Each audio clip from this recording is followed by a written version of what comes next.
Вітаю, ви дивитесь «Заман». Сьогодні п'ятниця, 13 листопада. Це 625-й день анексії Криму. У Бейруті відбувся теракт. Загинула 41 людина, 180 госпіталізовано. Відповідальність за вибух у південному передмісті ліванської столиці взяла на себе організація «Ісламська держава».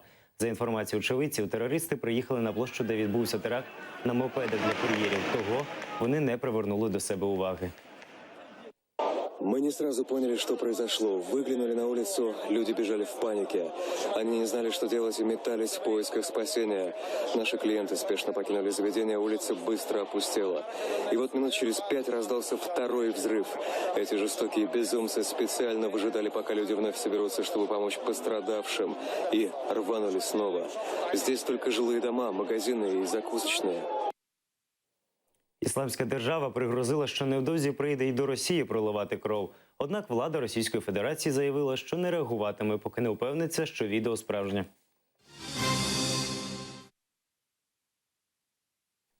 Решат Аметов стане Героєм України. Церемонія нагородження відбудеться 18 листопада на Чонгарі. Про це повідомив на своїй сторінці Фейсбук Андрій Клименко, головний редактор Black Sea News. Решата Аметова нагородять ордером посмертно. Кримський татарин був викрадений з площі Леніна біля будівлі Радміну Криму за те, що проводив одиночний пікет. Його знайшли мертвим 15 березня минулого року. Суд Криму відхилив апеляцію Мустафи Дегерменджі, залишивши його під вартою. Його адвокат Олександр Солодков просив звільнити Дегерменджі, бо слідство закінчилося і необхідності тримати його під вартою нема. Однак суд зазначив, що підсудний залишається під арештом. Адвокат Солодков також припустив, що 18 листопада суд першої інстанції продовжить термін утримання під вартою, що мав закінчитися вже 19 листопада. Поліція ходить в гості до кримськотатарських активістів. Про це повідомив на своїй сторінці у Фейсбук координатор Комітету із захисту прав кримських татар та член Меджлісу кримськотатарського народу Ескендер Барієв.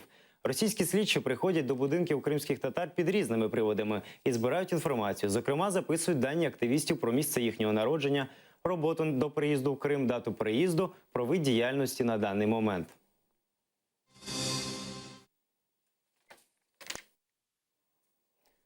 Відсьогодні Україна припинила імпорт електроенергії з Росії. Про це повідомила прес-служба державної компанії «Укренерго».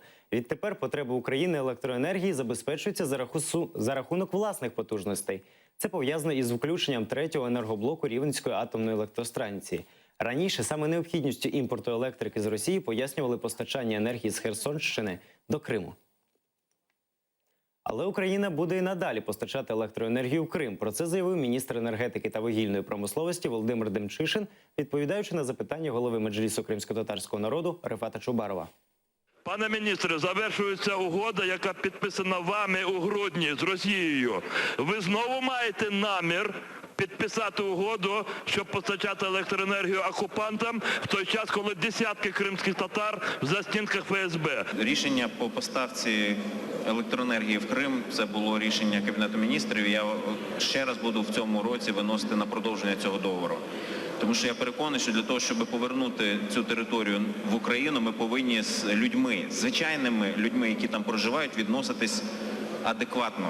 Чому? Тому що всі ті, про кого ви говорите, в них є свої генератори. Вони не будуть ніяким чином залежати від того, чи ми поставляємо, чи не поставляємо. А люди в лікарнях, які на підтримці, які в ліфтах будуть... Вони всі мають генератори. От ці військові генератори, гарні, про які ви говорите. А звичайні люди будуть терпіти. Тому до тих пір, поки не буде прийнято політичне рішення, ми будемо виконувати свої зобов'язання. Дякую.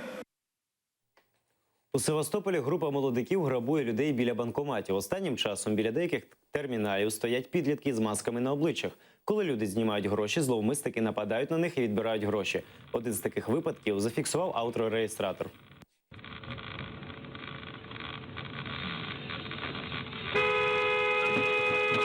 Помогите! Что, охуели, что ли, блядь? Снимай, пожалуйста! Под колесами пойти? Нет, хочешь, что ли? Что случилось? Я снял деньги с банкомата. Они меня, походу, один там же был. У Красноперекопську з'явиться соборна мечеть. Це станеться навесні 2016 року. Наразі будівництво самого приміщення завершилось. Робочі виконують внутрішні роботи, пізніше вони займатимуться благоустроєм двору. У серпні соборну мечеть прикрасили мінаретом, висота якого склала 36 метрів. Мечеть буде вміщувати до 350 людей. При ній планують організувати курси з вивчення основ ісламу, читання Корану та інших релігійних предметів для дітей та дорослих. Депортованим народам полегшить отримання російського громадянства. Такий законопроект схвалила Комісія уряду Росії. Документ вносить поправки до закону про правове становище іноземних громадян у Росії. Цей документ дає право депортованим у 1944 році кримським татарам, вірменам, грекам, болгарам, німцям або їх родичам легалізуватися в Російській Федерації на підставі довідки про реабілітацію, яку можна отримати в МВС або прокуратурі. Дія закону поширюється не лише на тих, хто безпосередньо був депортований, але й на їх родичів, дітей, онуків, братів, сестер, батьків або усиновителів, подружжів, бабусь і дідусів.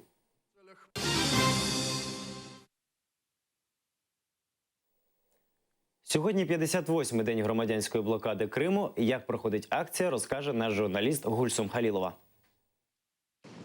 В штабі громадянської блокади Криму прийняли рішення пропустити на материкову частину України фуру, яка вже більше місяця стоїть в нейтральній зоні між двома пунктами пропуску на адміністративному кордоні з Кримом. За словами водія, заїжджав він до блокади, але російська сторона його не пропустила, а виїхати назад через блокаду не міг. Границу мы пересекли 18.09.2015 года. Ехали мы в сторону Крыма. Везли мы продукцию, ну там такой шиповник, чай, ну такой к чаю. Там, все.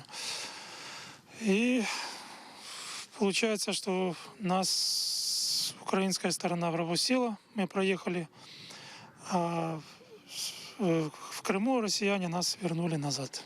Те не пускать, потому что груз не затаможенный, а сюда выехать не можем, потому что не выпускают, потому что началась акция блокада. Активісти перевірили документи та пропустили. Ця фура пересекла адміністративний кордон з Кримом до початку блокади і застрягла цього часу в нейтральній зоні, оскільки в них були проблеми з російською митницею. Оскільки зараз йде блокада, власник вантажу анулював усі документи і хоче повернути свій вантаж до України. Штаб громадянської блокади розширюється, активісти облаштовують територію та утеплюють намети до зими.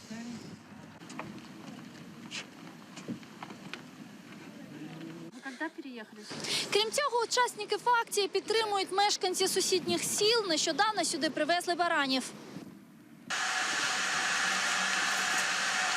Приехал на гражданскую блокаду, подвозю всегда сюда барашечек, понимаю своих всех и передаю своим всем, и русским, и татарам, чтобы помогали на блокаде. С любовью иду сюда, чтобы забрать свою родину, Крым. В цілому на пропускних пунктах Чонгар, Каланчак та Чаплинка все спокійно, провокацій немає. Машини перевіряють та пропускають. Гульсум Халілова, Ельдар Тарахташ, Заман, АТР. Кримчанин представлятиме Європу на міжнародному конкурсі плавців. Андрій Говоров поїде до Індіанаполісу, що у США, де візьме участь у змаганнях під назвою «Дуель у басейні». Андрій народився в Севастополі. В свої 23 роки він майстер спорту міжнародного класу, багаторазовий чемпіон та призер чемпіонатів світу та Європи серед юніорів. Дворазовий чемпіон перших юнацьких Олімпійських ігор. Має орден за заслуги 3-го ступеню.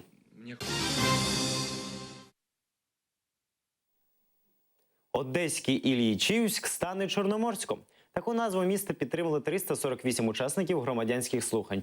Рішення про зміну назви прийнято у рамках декомунізації. Серед варіантів нової назви були такі назви, як Європейськ, Пальміра, Порто-Франко, Приморськ, Святослав, Геліос, Саус-Парк та інші. Нову назву ще мають затвердити Іллічівська міська рада і Верховна Рада України.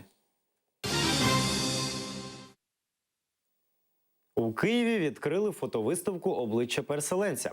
Фотовиставка присвячена сім'ям, які змушені були покинути свої будинки у Криму та на Донбасі. У відкритті взяли участь міністр з питань розвитку міжнародного розвитку Великобританії Десмонд Свейн, посол Великої Британії в Україні Джуліт Гофф та віце-прем'єр Геннадій Зубко. Згідно з даними ООН, кількість внутрішньопереміщених осіб в Україні становить майже 1,5 мільйони осіб. У Львові відбудеться вечір кримсько-татарської традиційної музики. Захід відбудеться завтра в кафе «Дзига». У ньому візьмуть участь композитор Джеміль Каріков та співачка Афізе Касара. Вечір відбудеться у форматі концерту, лекцій та майстер-класу. Організаторами виступлять державне підприємство «Кримський дім» у Києві та Кримсько-татарський культурний центр «Кримський дім» у Львові та мистецька організація «Дзига».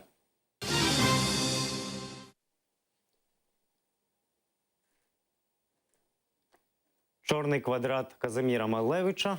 Я вибачаюсь.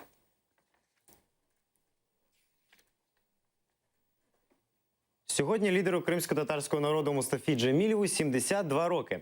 На офіційній сторінці у Фейсбук уповноваженого президента України зі справ кримсько-татарського народу Мустафи Джемілєва повідомляється, що сьогодні він перебуває з робочим візитом у Туреччині, у місті Мерседдін, де проходить перший міжнародний туристичний саміт міст побратимів.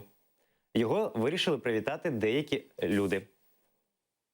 В первую очередь, то же самое, что крымско-татарский флаг для нас. Это он лидер. Мы за ним, как за каменной стеной. И знаем, что он нас никогда не подведет, и мы его никогда не подведем. И вместе с ним, даст Аллах, мы вернем Крым. Лідеру кримсько-татарського народу Мустафі Джемілєву тричі! Слава, слава, слава! Ворогам української нації тричі! Смерть, смерть, смерть! Це всі новини на цю годину. Більше дивіться у наступному випуску «Заман». До побачення!